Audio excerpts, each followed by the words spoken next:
Ministerios Evangelísticos Visión de Fe te da la bienvenida a su programa Consejo, Verdades Bíblicas, con el pastor licenciado Luis Alberto Palacios. Un programa de bendición para tu vida espiritual. Gloria a Dios. Quiero llevarles, hermanos amados, a la segunda epístola del apóstol Pablo, por favor, en su capítulo 11 y versículo número 3. Segunda Corintios 11, 3. Aleluya, gloria al Señor. Ahí se escucha bien, ¿verdad, hermanos? Es que a veces me aparto mucho. Esos pobres del sonido tienen que lidiar más conmigo que los sonidistas con Luis Miguel, creo yo. Pero bueno, ahí que Dios les dé sabiduría a ellos también. Segunda Corintios 11, 3. ¿Está conmigo? Oiga lo que dice el apóstol Pablo. Pero me temo que así como la serpiente con su astucia engañó a Eva, de alguna manera vuestros pensamientos se hayan extraviado de la sencillez y la pureza que debéis a Cristo. La versión Palabra de Dios para Todos dice: pero me temo que así como la serpiente engañó a Eva con su astucia, la mente de ustedes también se corrompa. Oiga eso. Y se desvíen de la pureza y la devoción que tienen por Cristo. El apóstol Pablo pone de manifiesto en esta palabra un temor como padre espiritual de los corintios. Y expone, hermano, la causa de aquel temor. Y Pablo habla de un engaño y pone la analogía con el engaño que se dio en el huerto del Edén, que no fue un engaño cualquiera, porque ese engaño del huerto del Edén trajo maldición, hermano. Ese engaño rompió la comunión perfecta. Oiga la palabra que estoy utilizando. Rompió la comunión perfecta de Dios con el hombre. Porque el pecado rompe la comunión con Dios. Entonces Pablo con justa razón dice: siento temor, porque él en su visión apostólica o ministerial estaba percibiendo que los corintios, los hermanos de la iglesia de Corinto, estaban bajo un influjo de engaño, estaban bajo un trabajo diabólico, donde el enemigo los estaba atacando. Y estaba considerando que la serpiente no sedujo a Eva para que cayera en un pecado sexual, como algunos textos rabínicos sugieren, sino que, o sea, la idea de fondo, porque en lo que todos piensan en el pecado original es un pecado de tipo sexual, pero no es a eso a lo que se refiere, sino que el temor que había en el apóstol es que esa seducción diabólica, igual a la que ocurrió en el huerto del Edén, ahora apartara el pensamiento, apartara la mente, apartara el corazón, hermanos, pero de la verdad de Cristo. O sea, la idea que tenía el serpiente, que es la forma correcta de no la, sino él, en el original no es algo femenino, sino masculino. El serpiente, un ser luminoso de pie, no era una culebra, ¿verdad? Era un ser que tenía brío, era luminoso y caminaba. Y ese ser comenzó a atacar el pensamiento, la mente de Eva, no para que cayera en un pecado sexual, sino para que negara, oiga bien, para que negara la verdad de lo que Dios había dicho. Ese es el argumento del diablo, que comencemos a negar la verdad de lo que Dios ha dicho. ¿Podrá uno como cristiano negar la verdad de lo que Dios ha dicho? Sí. Cuando no cumplimos la palabra, la estamos negando. Si no cumplimos lo que está escrito, lo estamos negando. Somos incrédulos a la palabra del Señor. Y ese es el ataque diabólico más fuerte que la iglesia está librando hoy. Porque si comenzó esa etapa de engaño, si comenzó esa etapa, hermanos, de seducción del diablo, entonces, hermanos amados, yo creo que no se ha detenido el diablo, porque si algo tiene el enemigo, que el Señor lo reprenda, es que sus ardides, que sus maquinaciones son permanentes, son constantes y golpetean hasta que alcanzan esos propósitos nefastos que están en la mente de Satanás. Pero qué bueno que Dios ha puesto luz en los ministros, hermano. Y por eso Pablo comenzó a ver con temor apostólico la seducción del diablo y lo deja acá escrito para que a nosotros nos sirva como ejemplo y que podamos tomar la misma admonición, hermano, para que no nos vaya a sorprender Satanás con sus engaños, para que nuestra mente esté bien apercibida de las cosas que ocurren en nuestro entorno espiritual y que supliquemos día a día que el Espíritu Santo nos llene, porque aquel que está lleno del Espíritu Santo no puede ser engañado, porque escrito está que el bendito Espíritu Santo nos va a guiar a toda verdad y a toda justicia, para que no erremos en el camino, para que no nos extraviemos, para que caminemos siempre en pos del Cristo de la gloria, hermanos amados. Démosle fuerte las palmas al bendito Rey por esa seguridad que tenemos en Dios. Entonces la historia de Eva refleja muy bien el tipo de peligro que corrían los corintios. O sea, que su mente, que sus pensamientos fueran desviados. Yo pregunto, ¿cómo están tus pensamientos? ¿Qué cosas fragúa tu mente? ¿En qué piensas tú a diario?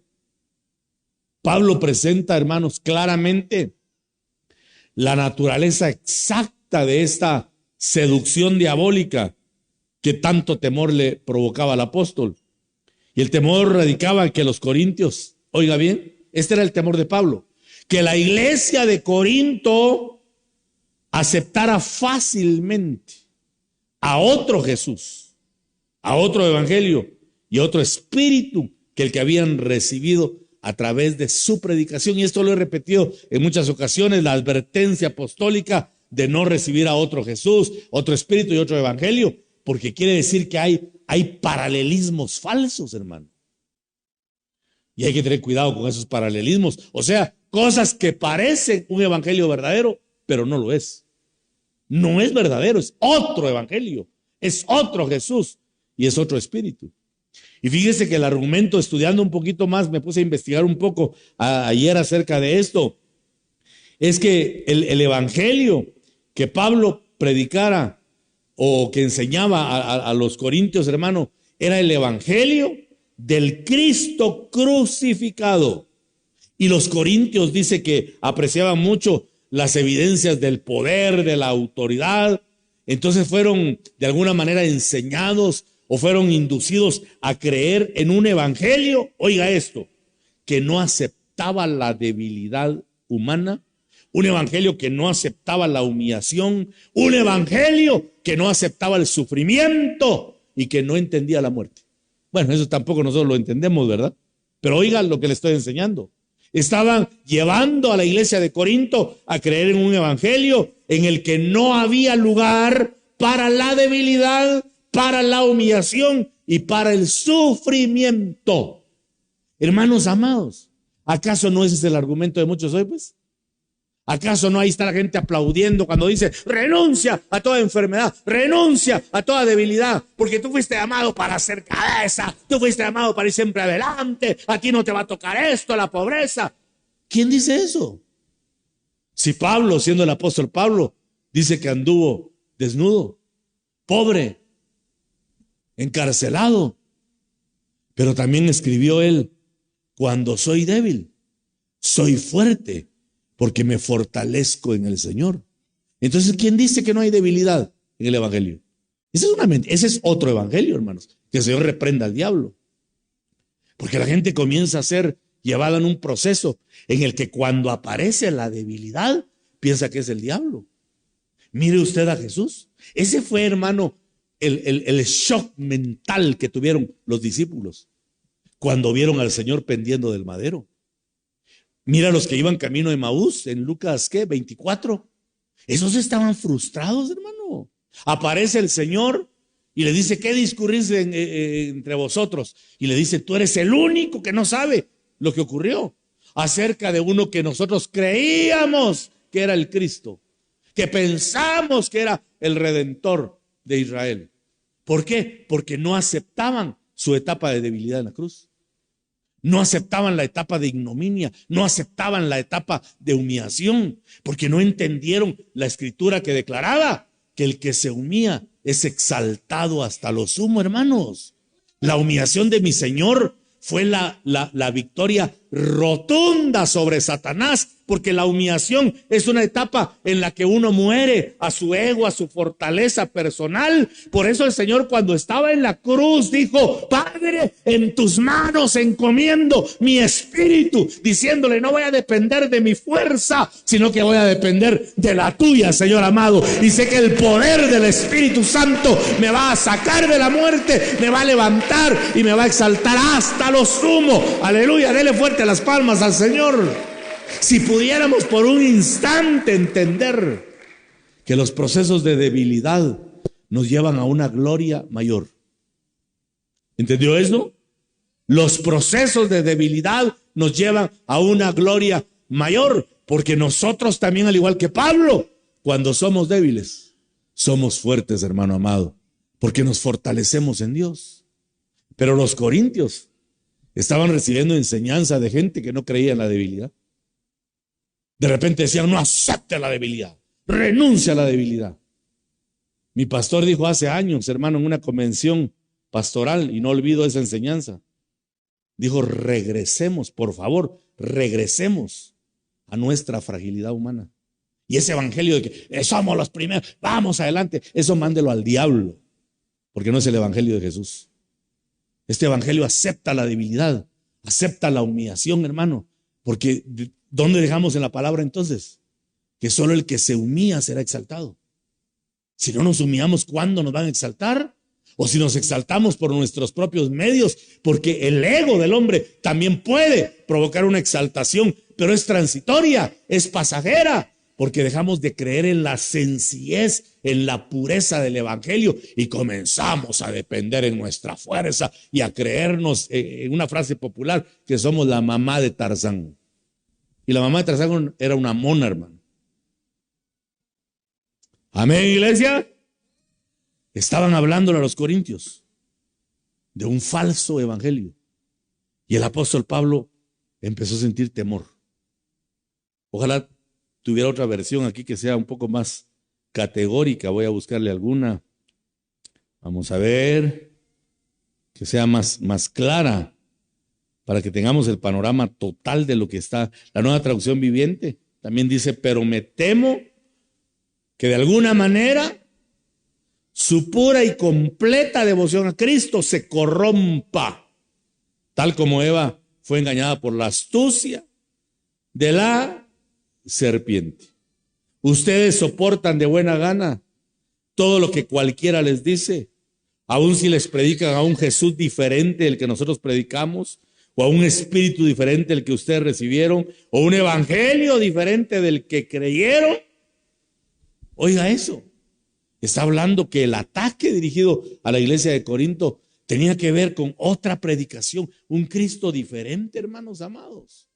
Mire, dice algo acá, en una versión dice, me temo que la serpiente los engañe y los aparte de la sencillez del evangelio. Eso me está hablando mucho al corazón. Regresemos a la sencillez del evangelio. Da tristeza, por no decir que da risa, ¿verdad? De gente que está hablando de otros mundos, que está hablando de cosas del cielo, de reptilianos, y en lo práctico patinan, hermano. En lo sencillo se lo lleva el diablo.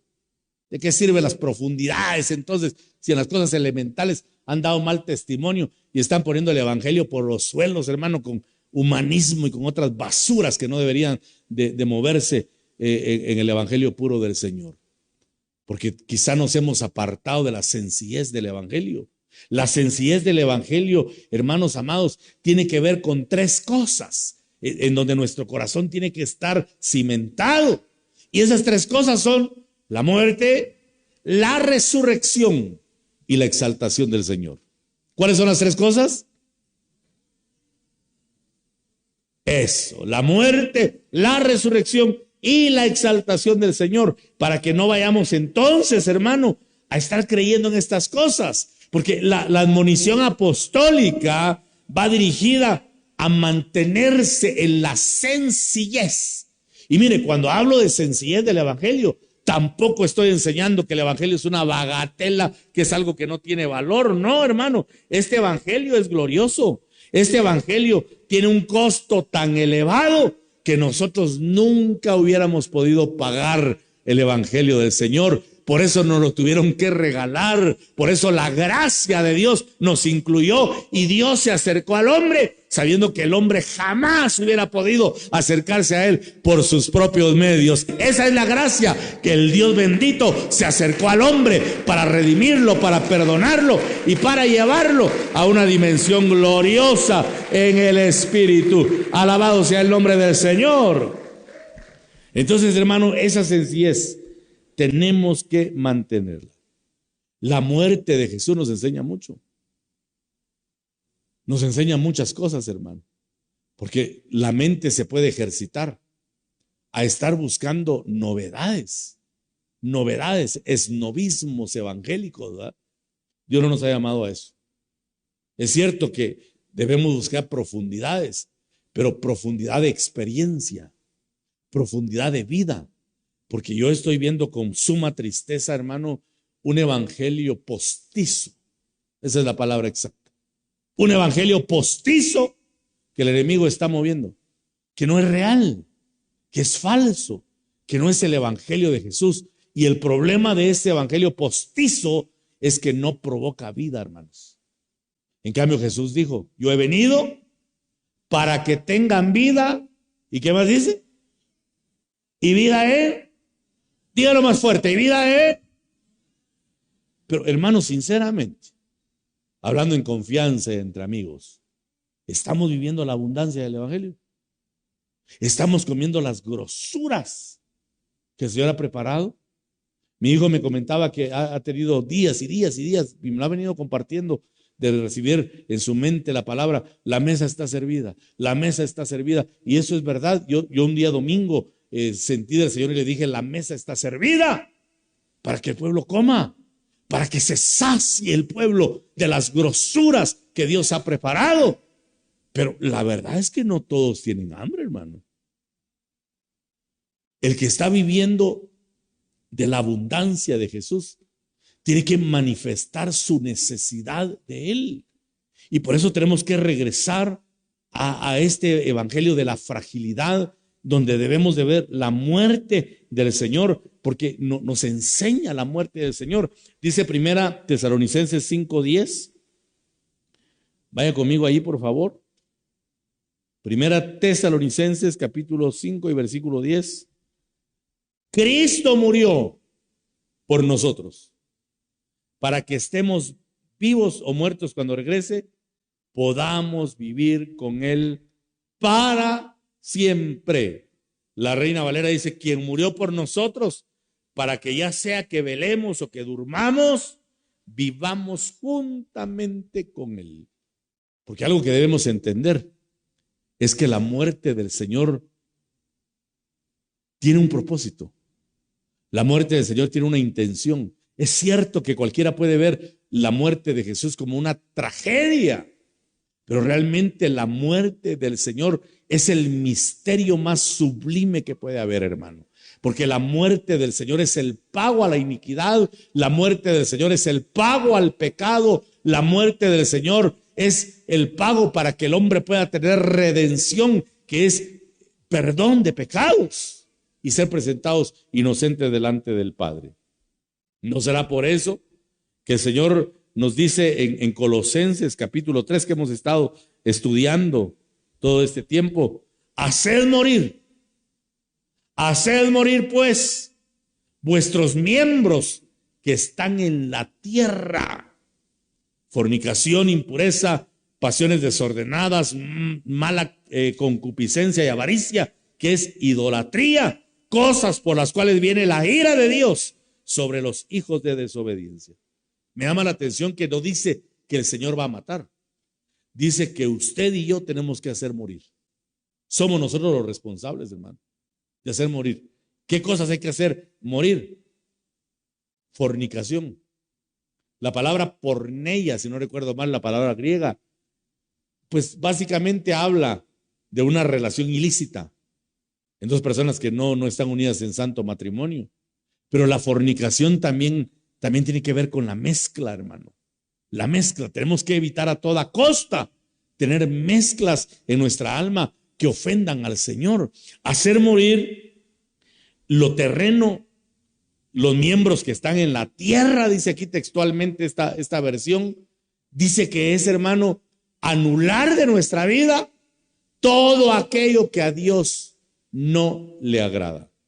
Porque mire, mi amado hermano, el misterio del evangelio es una obra interna que el Señor está haciendo, que comenzó con la vida que Él nos dio en el momento que creímos en el Señor Jesucristo. Cuando abrimos nuestro corazón, cuando le dijimos, Señor, te recibimos, te aceptamos con todo nuestro corazón y te invitamos para que vengas a hacer morada en nosotros, en ese preciso momento ocurrió algo sobrenatural. Nos dieron la nueva vida, la vida que Cristo repartió en la cruz del Calvario, porque escrito está que con su muerte Él repartió vida. Pero la vida tiene que evidenciarse, hermanos. Dice en Hechos 5:20, si no recuerdo mal, Hechos 5:20 dice, vayan y puestos en pie, den a conocer todas las palabras de esta nueva vida. ¿Sabe por qué el evangelio ha perdido fortaleza? Porque se dice mucho y se hace poco. Amén. Mucha ortodoxia y poca ortopraxia, ¿verdad? La ortodoxia es el hablar recto, pero la ortopraxia es vivir correctamente. Y eso es lo que le da sentido a nuestras palabras, hermano. Más que hablar, tenemos que vivir para que la gente vea la nueva vida, que la gente se enamore de nuestra forma de vivir, no de nuestra forma de hablar, porque para hablar cosas bonitas, hasta los loros aprenden, ¿verdad? Una hermana tenía un lorito que cantaba y ahí llegaba, gracias Cristo. ¿Cree usted que estaba agradecido del loro? Era un loro repite cuentos nada más. Como hay mucho cristiano que repite lo que no vive. ¿O será que el loro sabía de santidad? ¿Será que el loro sabía de oración? No, se lo cantaba porque le enseñaron. Tenemos que regresar a la muerte de Cristo y a entender que la vida que el Señor nos dio tiene que evidenciarse, hermanitos amados, porque si la vida no se evidencia, perdóneme, de repente tenemos a otro Jesús, no al Jesús de las Escrituras, no al Jesús que transforme, que cambia. Es cierto que tenemos fragilidad, pero una fragilidad que nos tiene que impulsar a depender de Dios. Aquel que tiene la nueva vida, cuando pasa crisis, corre hacia Cristo. Aquel que tiene la nueva vida, cuando pasa por batallas, corre hacia Cristo para ser levantado. No dice pues la Escritura que a Él correrá el justo y será levantado, dice la palabra, porque en nuestros momentos de apremio, en nuestros momentos de batalla, en nuestros momentos de lucha, tenemos que correr al Cristo de la gloria, porque de Él viene nuestro socorro, de Él viene nuestro pronto auxilio, de Él viene nuestra fortaleza. Hermanos amados, démosle fuerte las palmas al bendito Rey esta mañana. Afirmémonos en la muerte del Señor, porque dicho de otra manera, Jesús murió para que nosotros muramos. ¿Escuchó eso? Jesús murió para que nosotros muramos. ¿A qué? A lo terrenal. Lo único terrenal que nos queda es este cuerpo. Este armatoste, ¿verdad? Es lo único terrenal que nos queda, pero no lo queremos hacer morir. Todavía le damos rienda suelta a los anhelos, a los deseos, a las concupiscencias de la carne. Mira, hermano, el que ha entrado al evangelio correcto va a morir a lo terreno y va a comenzar a ver lo sublime, lo espiritual. Pero hermano, a veces a uno de ministro le da frustración, carga, de ver que la gente toma el tiempo de Dios para todo. Cuidadito que tomen un día de trabajo, Dios guarde. Pero el sábado y domingo es basura, ese lo vamos a tomar. Yo mi tiempo no se lo doy a nadie, yo soy hombre ocupado, yo trabajo. Lo de Dios que se vaya a la porquería, porque eso no me quita. Así piensa la gente. Así piensa usted cuando deja a Dios en el tiempo que es de Dios. Y perdone que se lo diga, yo si le caigo mal a la tercera parte de la iglesia, yo soy feliz. A eso me llamó Dios, a caerle mal con la verdad, no a caerle bien. Porque mucha gente deja lo de Dios. ¿Por qué no deja un día de trabajo? ¿Por qué no toma una nota y pide un permiso? Ay, que me descuentan, pastor. ¿Y por qué deja el día del Señor? ¿Sabe por qué? Porque la gente no cree en la bendición. Porque la gente cree que es una utopía, que son charas, que son cuentos nada más. Porque la gente no ha entrado a la vida de abundancia. Hermanos, si palpáramos nosotros la gloria de Dios, nos daríamos cuenta las bendiciones que Él ha preparado para nosotros y que quiere derramar en abundancia. Pero tenemos que creerlas con el corazón, tenemos que creerlas con firmeza, tenemos que aceptarlas, hermano amado. Aleluya, dele las palmas al Señor si usted lo cree esta mañana.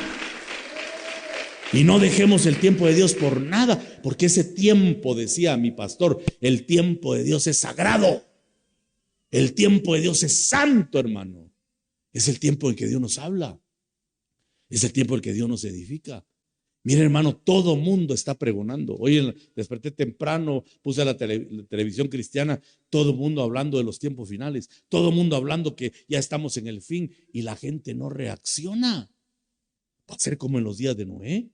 Dice que la gente entendió hasta que tenían el diluvio encima. ¿Vas a esperar que venga el diluvio sobre tu vida para entender?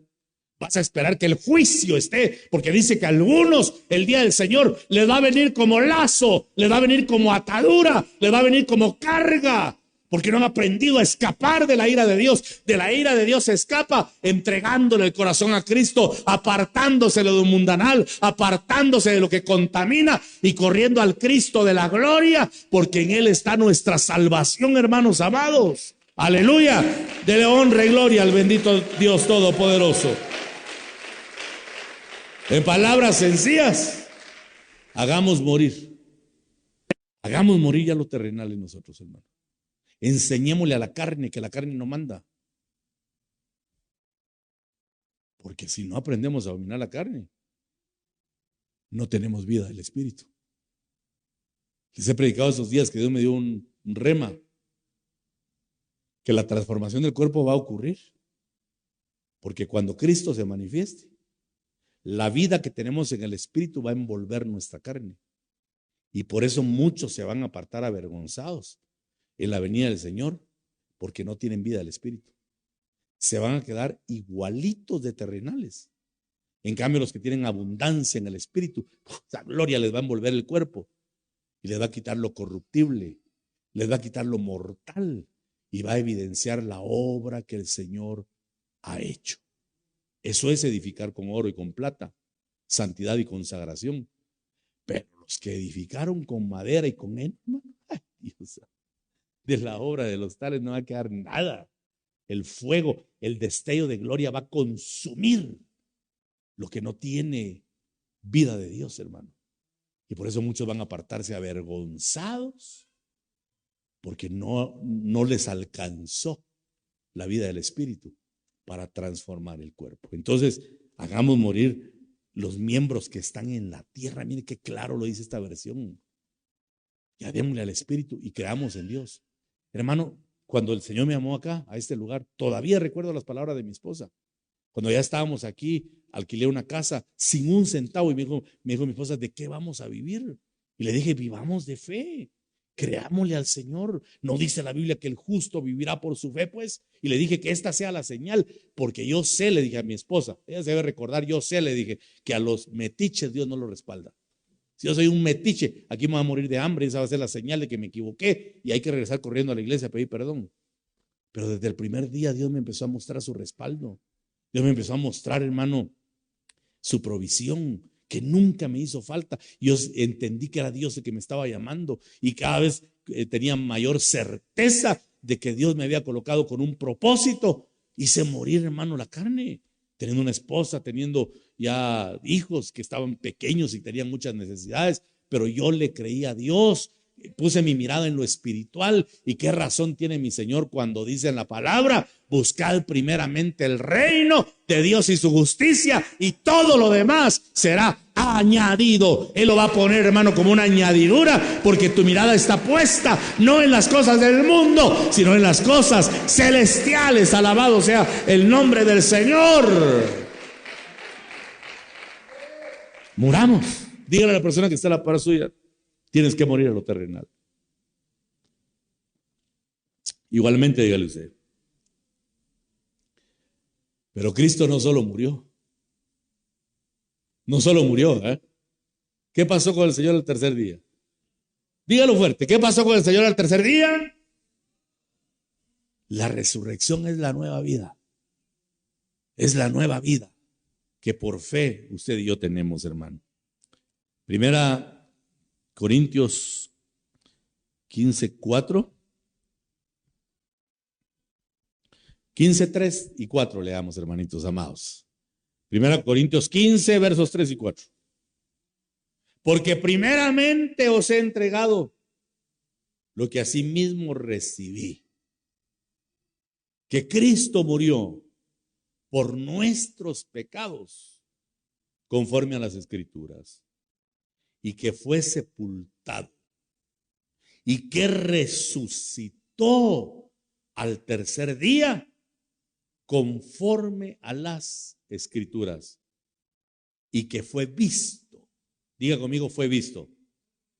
Porque nuestra vida de resurrección se tiene que ver. Se tiene que ver, si no solo va a ser palabrería nada más. Que se vea nuestra vida de resurrección, hermanitos amados. La nueva vida que el Señor nos ha dado. Y mire, veamos por favor Colosenses 2:12. Colosenses 2:12.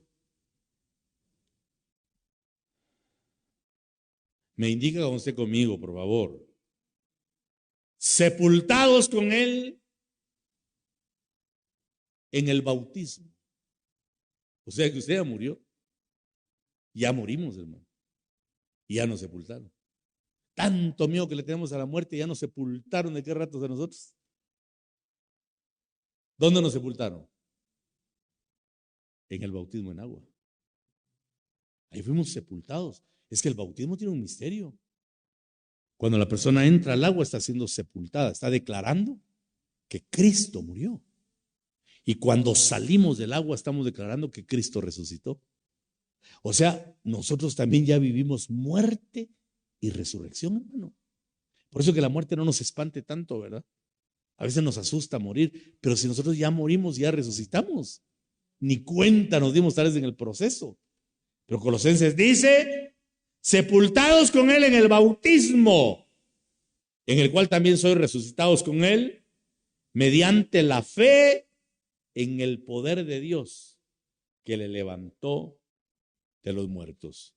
Y a vosotros, estando muertos en pecados y en la incircuncisión de vuestra carne, os dio vida juntamente con Él, perdonándoos todos los pecados. Hermano, qué misterio ese, ¿va? Que cuando salimos del agua del bautismo, salimos sin ningún pecado. Sin ningún pecado. ¿Cómo no nos morimos en ese momento en perfección total?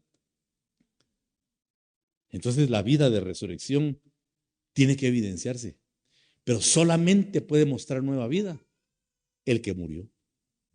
Si no morimos, jamás se va a manifestar la nueva vida. Y va a intentar sustituirla el evangelio de costumbre, el evangelio de religión, el evangelio de tradición, hermano, que tanto daño nos ha hecho. Hay que mostrar la nueva vida. Efesios capítulo 2, tal vez apuntarlo un poquito más claro esto. Efesios capítulo 2, versículos 5 y 6. Aleluya. ¿Estamos ahí? aún estando nosotros muertos en pecados. ¿Qué hizo el Señor? Nos dio, ¿qué cosa nos dio? Juntamente con Cristo. Interpretemos, nos dio vida de la misma manera que le dio vida a Jesús.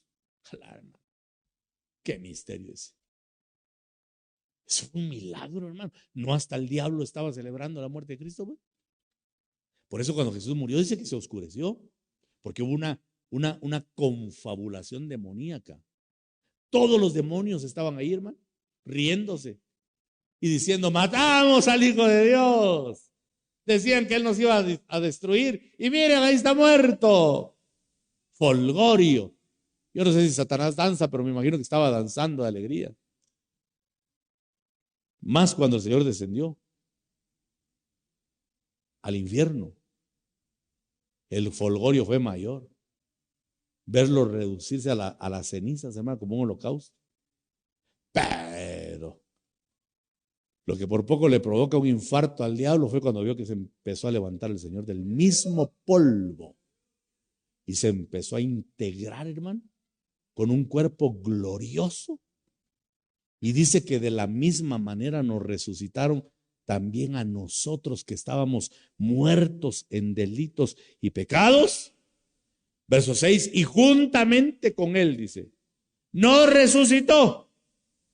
Y asimismo nos hizo sentar con Él en lugares celestiales en Cristo Jesús. Hermano, dígame usted, ¿para qué se sienta uno?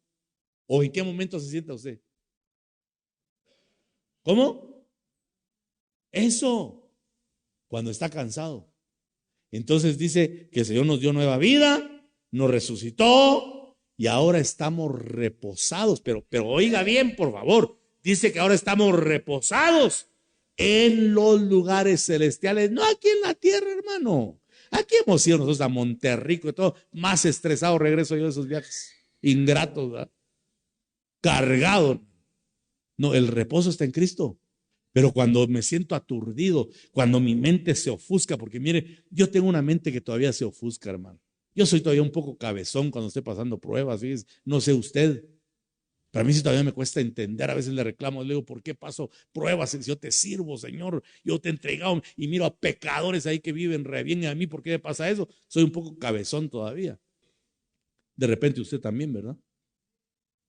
Pero cuando corro a los lugares celestiales, cuando doblo mis rodillas y pongo a derramar lágrimas, decirle, Señor, perdóname por mis palabras tontas y necias, comienzo a descansar en los lugares celestiales donde está el Cristo de la gloria y su diestra me sostiene, me sustenta, me fortalece y me da nuevas fuerzas para seguir caminando en el propósito del Señor. ¿Cuántos pueden dar un fuerte gloria a Dios esta mañana?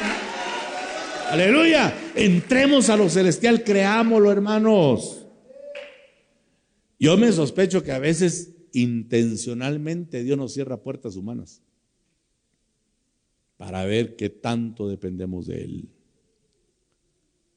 Pero si en los momentos en los que no miramos respuesta, corremos a Jesús, vamos a empezar a echar mano del evangelio de sobrenaturalidad. Ese evangelio es impresionante. Yo creía el evangelio de los 12 años. Ya le conté el testimonio cuando vi prácticamente a mi abuelo resucitado, hermanos. 15 años más le dio el Señor de vida, después de que ya estaba muerto clínicamente. Yo vi la obra de Dios en él. Yo vi el poder de Dios y desde niño comencé a creer en ese evangelio sobrenatural. Y dije, qué impresionante es este Dios maravilloso, porque las eminencias de Huehue lo declararon muerto. Y la oración de un siervo de Dios humilde, hermanos, que recuerdo sus palabras, hermano Jorgito Gutiérrez, padre espiritual, hermano Viquito también, llegó y dijo, ¿quién soy yo para entregar la vida de don Alberto Palacios? ¿Quién soy yo? ¿Quién es el hombre? Y le habló, le hizo la invitación para que aceptara a Cristo en estado de coma, hermano, inconsciente. Y él pudo todavía mover su dedo pulgar 2 veces indicando que quería aceptar a Cristo. Oró, porque obviamente no pudo hacer la oración de fe. El pastor oró y dijo, bueno, gracias a Dios, Dios le dio la oportunidad a don Alberto que su alma escuchara el mensaje. Ahora está en las manos de Dios y que se haga su voluntad, señores. Con permiso se fue. Al día siguiente abrió mi abuelo los ojos. Con hambre, hermanos. Todavía pidió un tamalito de carne, ¿verdad? De carne de coche para la honra y gloria del Señor. 15 años más le dio el Señor. En fortaleza. Entonces, ¿cómo no voy a creer yo en el evangelio de abundancia, de vida nueva? Pero para eso hay que morir. Porque solo el muerto resucita. Y si ya hemos resucitado, entonces, hermano, vamos a sentir el beneficio de esta vida nueva que Cristo sigue repartiendo todavía. Porque el brazo de Jehová, hermanos amados, no se ha acortado para salvar. ¿Cuántos dan gloria a Dios por eso? Pero me uno al apóstol Pablo y tengo temor que a muchos los incursione el evangelio falso, el evangelio que desplaza la santidad. Yo he escuchado ahora movimientos de mega iglesias que se ríen de la santidad. Dicen, esos evangélicos pasados de moda. La Biblia nos grita que volvamos a las sendas antiguas, porque ahora hay cultos de show nada más. Mano, Viquito me contaba el testimonio. Show nada más, ¿verdad? Humos, luces, y toda la gente con la boca abierta. La disco cristiana. ¡Qué desgracia, hermanos! Que el Señor reprenda al diablo y que nunca nos incursione ese evangelio fantasioso y mentiroso que no provoca vida. Porque si provocara vida, la gente estaría en los altares todo el tiempo, humillados delante de Dios, pero no buscan a Dios. Porque eso no provoca pero ni una pizca de vida, es mentira, es falso, es una patraña religiosa. El evangelio verdadero provoca deseo, dice el apóstol Pedro, si habéis nacido de nuevo, desead como recién nacidos la leche espiritual de la palabra. La gente tendría que tener hambre.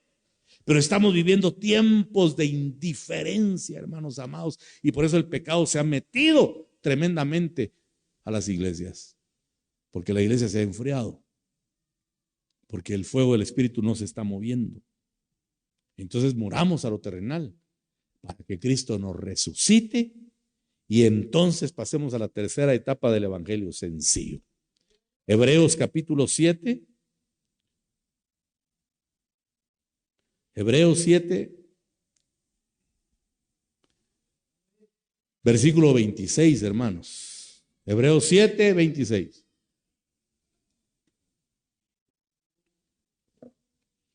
Porque tal sumo sacerdote nos convenía. Mire cómo es nuestro sumo sacerdote. Santo. ¿Cómo es? Inocente. Limpio. Apartado de los pecadores y hecho más sublime que los cielos. Este es Melquisedec. Y ahora le llaman Melquisedec a comilones de tortillas de la tierra, pecadores. No, este es el verdadero Melquisedec. Santo, inocente, limpio, apartado de los pecadores y hecho más sublime que los cielos. Eso dice la palabra. Porque está hablando acá, hermanos, voy a buscar otra versión. Vamos a ver. ¿Dónde está la otra versión que necesito? A ver si la encuentro acá. Porque convenía que tuviéramos tal sumo sacerdote, santo, inocente, inmaculado, apartado de los pecadores, oiga, y exaltado más allá de los cielos. ¿Cómo está el Señor entonces? Eso. ¿Cómo está el Señor? Va, entonces mire, si ya pasó el Señor muerte y nosotros también la pasamos, si ya pasó el Señor resurrección y nosotros también ya la pasamos, Él ya fue exaltado, lo cual implica que nosotros también seremos. Santiago 4:10. Santiago 4:10 dice: humillaos en la presencia del Señor. ¿Y Él qué dice? Os exaltará.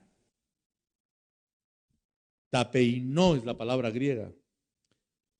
Humiaos, que significa, dice, venir en descenso. Venir en descenso. El evangelio correcto nos tiene que hacer menguar para que Él crezca. No acrecentarnos para desplazar a Dios. No, hermano. Debemos ser humildes. Primera Pedro 5:6. Humillaos pues bajo la poderosa mano de Dios, para que Él os exalte cuando fuere tiempo. ¿Cómo tiene que ser nuestra humillación? Ahí dice el verso 7.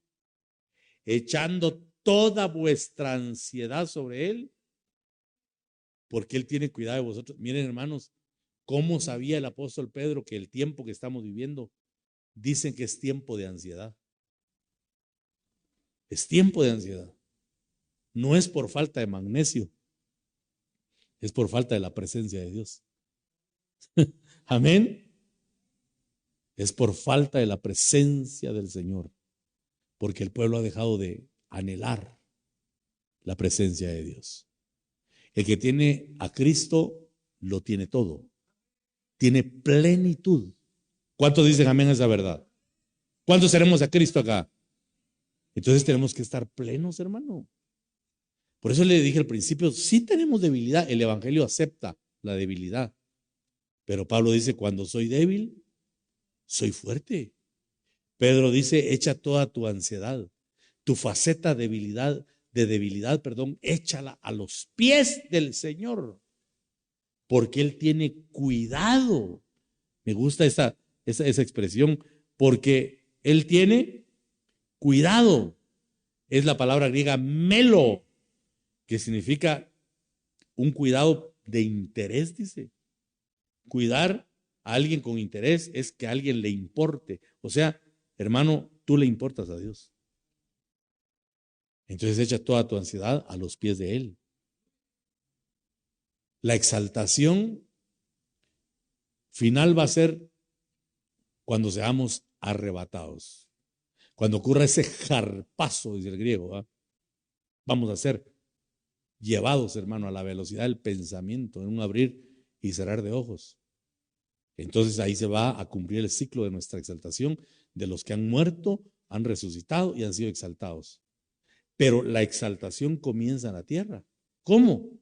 Sintiéndonos cuidados por Dios, teniendo la seguridad de que no nos va a desamparar el Señor, que no nos va a dejar en ignominia, que no nos va a dejar en vergüenza, que no nos va a dejar en angustia ni en aflicción, sino que su diestra nos va a tomar y nos va a poner en alto.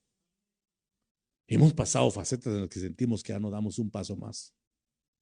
¿Cierto o no? Facetas en las que decimos, ya se acabó esto, ya no aguanto. Pero el Espíritu Santo, que nunca nos deja, nos insiste, hermano, a que clamemos. Y la palabra dice, en su angustia clamaron a Él. Y Él los libró de todos sus temores. ¿Por qué? Porque tenemos a un Dios que nos cuida. Porque tenemos a un Dios que está con los brazos abiertos, esperando que el pueblo corra a Él, para recibir de Él y para que al salir de su presencia mostremos la nueva vida. El Señor en la gran comisión dijo, vayan por todo el mundo y predíquenle a todos, el que creyere y fuera bautizado será salvo, enseñándoles que guarden todas las cosas que yo les he mandado. O sea, Jesús dijo, la gran comisión es muestren la nueva vida que yo les enseñé, muestren la nueva vida que yo les prediqué, muestren el estilo de vida que yo les mostré con mi ejemplo. Ese es el verdadero evangelio. Pero solamente podemos hacerlo los que hemos muerto y hemos resucitado. Pero si lo hacemos, hermanos, vamos a vivir una exaltación. ¿Sabe qué me dijo el Espíritu Santo hoy? Los exaltados, me dijo, son los que van a caminar sobre las circunstancias. Por eso que usted no le preocupe ni quién va a gobernar Guatemala, ni qué viene. Tranquilo. Si usted está exaltado, usted va a caminar sobre las circunstancias. Ahora el que no está exaltado, ay Dios hermano, las circunstancias van a caminar sobre él. Y eso sí está delicado. Entonces, hermanos, yo siempre veo al Señor como en el último y gran día de la fiesta. Esperó al Señor el último día de la fiesta judía. No era una fiesta pagana, era una fiesta santa, era una santa convocatoria. Pero después de la fiesta dijo, si alguno todavía tiene sed, venga a mí y beba, porque el Señor sabía que la religión no puede satisfacer el alma. Si alguno se siente trabajado y cansado, corra a mí y yo lo haré descansar. ¿Por qué? Porque el resucitado corre al Señor para echar su ansiedad, sabiendo que en Él renovamos nuestras fuerzas, hermano. Sabiendo que en Él, aún los desfallecidos, tomamos un aliento de vida para seguir caminando. Yo le venía diciendo al Señor, afírmanos en tu propósito. Y me gustó la alabanza que cantó de último hermano Wally, que dice, no me moveré. Algo así dice, ¿verdad? No me moveré. ¿Qué más dice? Permaneceré. Ay, le dije, Señor, que la gente entienda, porque ahora hay un montón de vagabundos espirituales, hermano, que no tienen identidad. De iglesia en iglesia, de lugar en lugar. Cambiando pastor como cambiarse los calcetines. Permanece, hombre. No te muevas. Cuando el Señor descendió a buscar a Adán, lo fue a buscar donde Él lo dejó. Adán, ¿dónde estás? Aquí estoy, Señor, escondido detrás de un árbol. Oiga, le dijo Dios a Adán, ¿quién te enseñó que estabas desnudo? ¿Quién? No dice quién, en algunas versiones dice quién te dijo. El original dice, ¿quién te enseñó? O sea que muchos la enseñanza los va a alejar de Dios. Enseñanza falsa, enseñanza negativa. Por eso no me moveré, permaneceré esperando la provisión de Dios, porque Él nos cuida con interés. Hermano, el Cristo de la gloria está interesado en nosotros que somos un puñado de barro nada más. Qué misericordia tan grande. Aleluya.